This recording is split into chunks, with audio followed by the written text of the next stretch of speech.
The purpose of this recording is to provide exemplification of the middle of CEFR Level B2 performance for speaking. We'll talk about indicators of performance that make this test taker typical of the middle of the B2 band. If you would like further context for the questions in this recording, you can find the corresponding test item audio and transcripts in the video Speaking Exemplification. Item audio and transcripts. These are genuine responses from test takers. The responses have not been manipulated in any way. Therefore, there may be responses shorter than the allotted time, or the test taker may run out of time when providing their response. Table 1 shows the alignment of PTE Academic scores to the Common European Framework of Reference for Languages, or CEFR.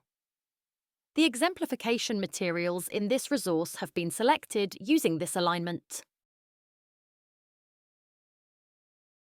These exemplification materials show responses from test takers who have been classified at each CEFR band based on their PTE Academic speaking score.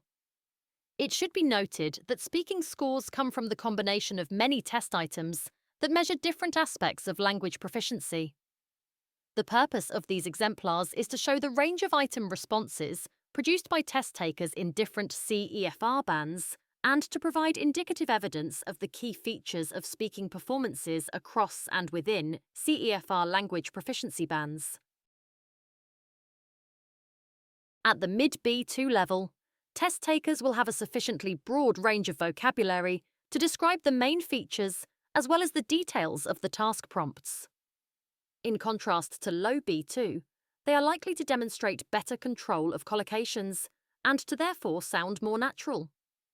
Occasional mistakes are still likely, especially when test takers at this level try to employ more complex sentence structures and/or idiomatic expressions. For each test item, you will hear the test taker's response first, followed by the commentary on their response. The graph in front of me shows the population of the South Africa in 1996 to 2016. On the left-hand side of the graph, I can see that there is 0 males to 60 million, and I can see that there's females and males in the graph. From the graph, I can see that the males in 2016 is higher or more than the males in 1996. I can also see that the females in 2016 is around 30 million, which is more than the females in 1996, which is around 20 million. In conclusion, I can see that the population in 2011 is more than the population in 2001. This test taker can relay information in a reasonably detailed and reliable way. She manages to extract the key information from the graph, and her description of it is mostly clear. As we would expect at B2 level, limitations to her lexical accuracy can sometimes cause confusion. For example, she describes 2016 as 2016 and 2001 as 2001. But such issues generally occur without hindering communication. She uses a lot of similar expressions, like from the graph I can see, and I can see on the graph. These help to provide a clear structure to her answer, but also demonstrate some limitations to her vocabulary range. At high B2/C1 level, we would expect a test taker to have a wider repertoire of signposting language for this task.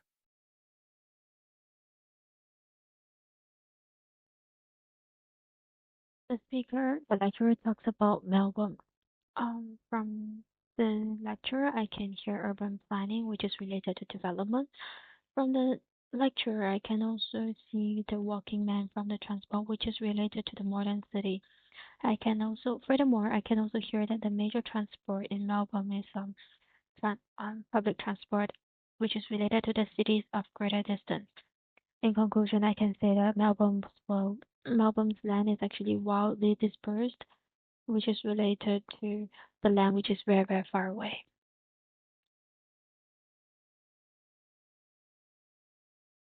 At B2 level, we would expect test takers to understand the gist of a lecture like this, but not necessarily every part.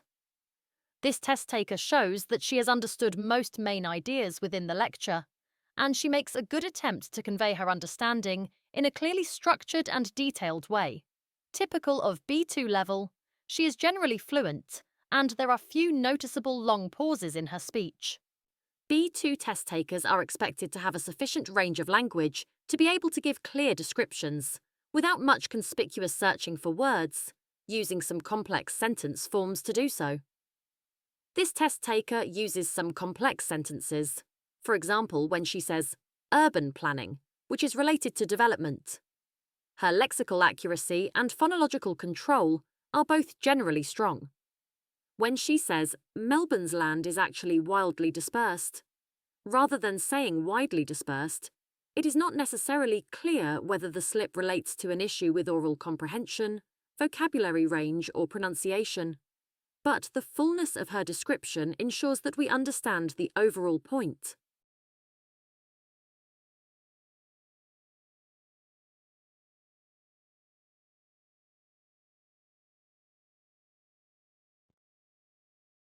So this discussion is about a university open day. It's about three university professors where they're discussing why they should be here on a university open day when the university is very reputable and the university has a high number of applicants. And there are also a lot of strong applicants which are being turned away. However, so they don't want a university open day, so they don't want to disappoint more students. However, the next professor has actually mentioned that this also gives the prospective students a chance to look at through the university and understand what the university provides and if they're suitable to study here. Lastly, this lecture talks about the modest and a very great high level of diversity in the culture. Yeah, so they just want the very honest feedback from the students as they don't want to paint a perfect picture for the prospective students.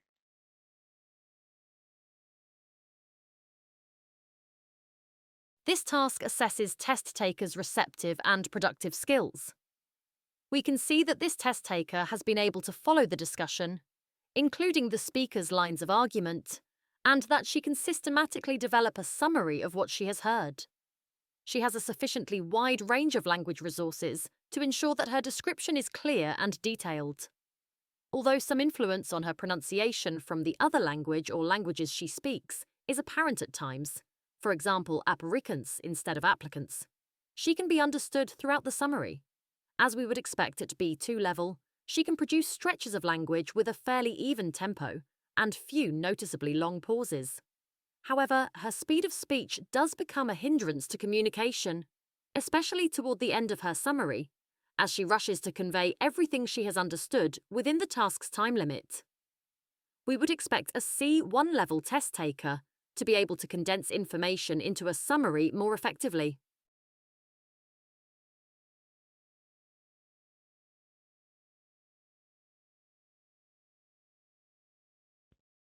I would suggest something useful like a kettle or a thermoglass or air fryer because these stuff are more practical and simple to use.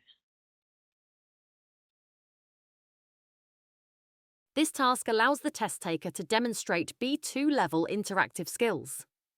She shows that she can interact with a degree of fluency and spontaneity that makes regular interaction with others possible without imposing strain on either party.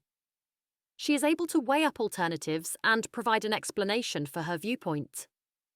B2 test takers should have a good command of simple language structures and some complex grammatical forms. We can hear this in this test taker's response. Her intonation patterns do not significantly reduce her intelligibility, but, as we would expect at B2, they are somewhat influenced by the other language or languages she speaks. For example, rising intonation towards the end of words like kettle and practical.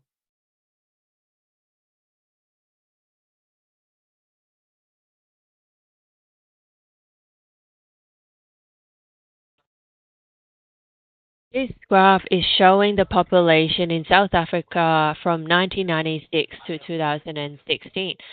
In 1996, there are 40 million of people in South Africa.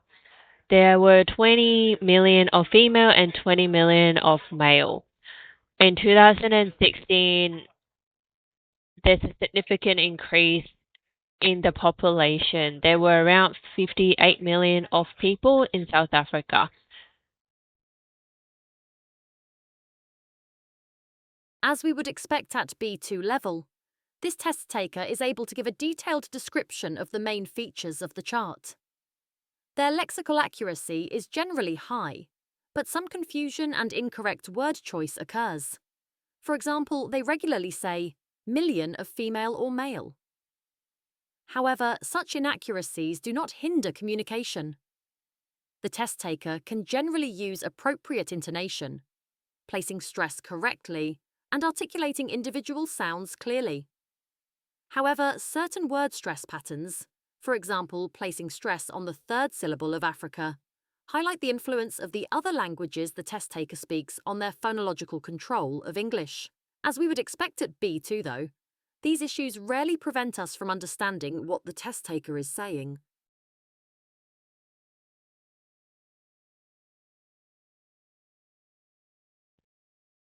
Melbourne is a very dispersed city. Melbourne is also a very modern city. Residents need to travel to go across the other suburbs. It is pretty impossible for them to walk, and it's not practical to cycle around Melbourne just because everything is very dispersed and everything is very distant. Melbourne utilizes a lot of motorized transport such as train, buses to transport people from one place to another.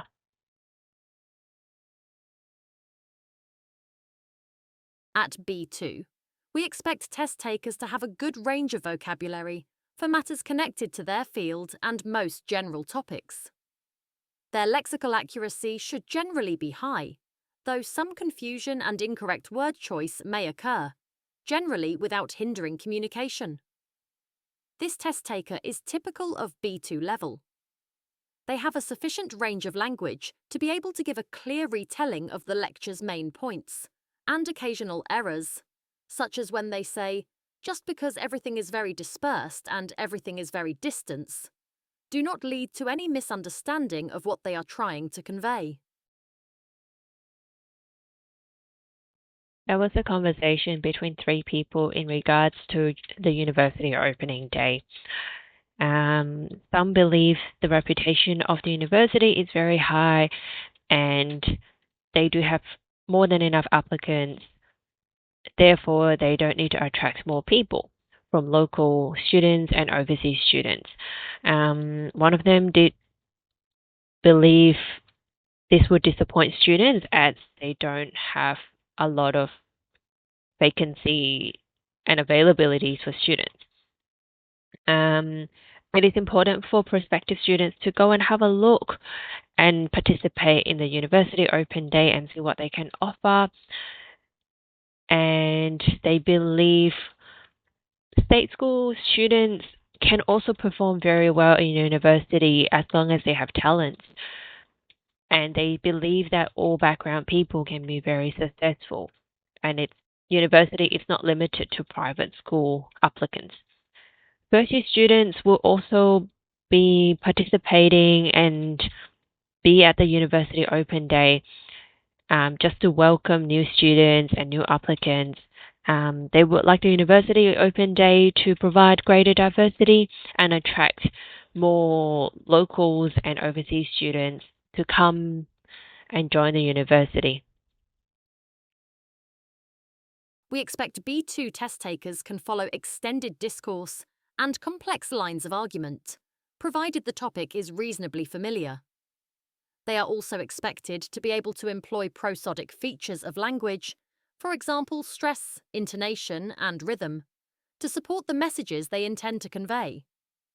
This test taker demonstrates this level of ability when emphasizing certain points in their summary.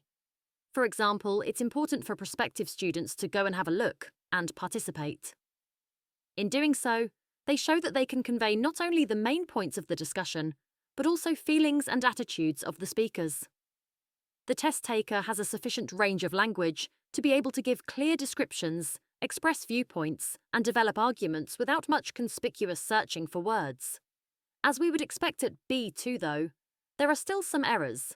For example, when the test taker says all background people instead of people from all backgrounds. These accuracy issues are mostly minor and do not hinder communication overall.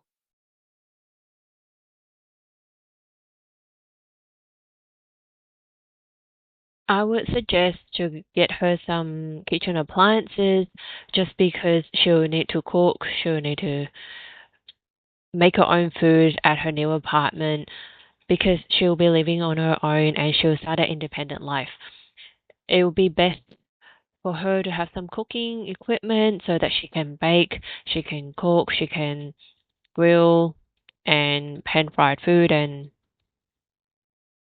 B2 users of English should be able to take an active part in informal discussion in a familiar context, commenting and putting forward a point of view clearly.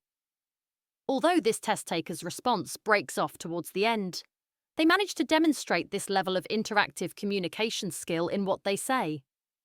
As is required by the task, the test taker shows they can interact with a degree of fluency and spontaneity, and that they can provide relevant explanations and arguments.